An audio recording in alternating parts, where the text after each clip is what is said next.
kunagi turistile, külalisele ainult oma ettevõtted, vaid me kõigepealt peame maha müüma selle piirkonna. Aga kui see piirkond ei ole jätkusuutlik, ei ole atraktiivne, siis on seda raske teha. Ja läbi selle piirkonna on ka raske edasi oma ettevõtet müüa. Ja Eesti puhul näiteks on minu arust loodus on üks põhiline atraktsioon, mille pärast siia tullakse ja kui me ei suuda seda hoida, säilitada ka jätkuvatele või järgnevatele külalistele, siis see ei ole jätkusuutlik tegevus.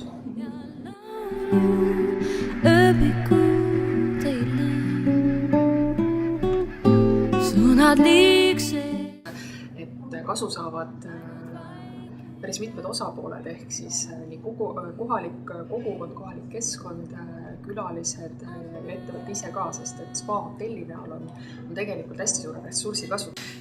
Ja kui neid nii-öelda seda keskkonnaressursside kasutamist kontrollida, jälgida, planeerida, arendada mõtestatult, siis on võimalik seda teha väiksemate kuludega ühelt poolt ja teiselt poolt see lisab lisandväärtust nii tootele endale kui sellele piirkonnale.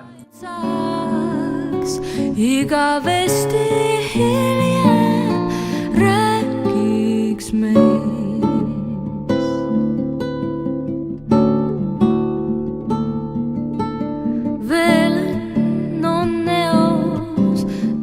Läbi selle koostöö, läbi sellise grupipõhise koostöö on see väga hästi teostatav, et saavad ka väiksed ettevõtted õppida suurtelt ettevõtetelt, sest väikestel ettevõtetel on tavaliselt lihtsam asju ellu ja kui suur juba selle ees ära teeb, siis ei olegi muud teha, kui järgi teha.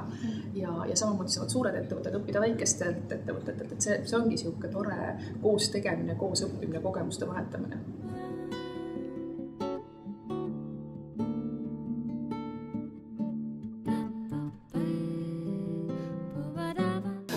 Arvatavasti on aeg muuta seda arusaama Ida-Virumaast, et ta ei ole ainult tööstusobjektid, vaid tegelikult on siin väga ilus ja mitmekülgne loodus. Siin on võimalik väga keskkonnasõbralikult majandada ja täpselt samamoodi nagu Lõuna-Eesti ennast siis nii-öelda ka rohelisena promoda ja läbi selle rohelise müüa.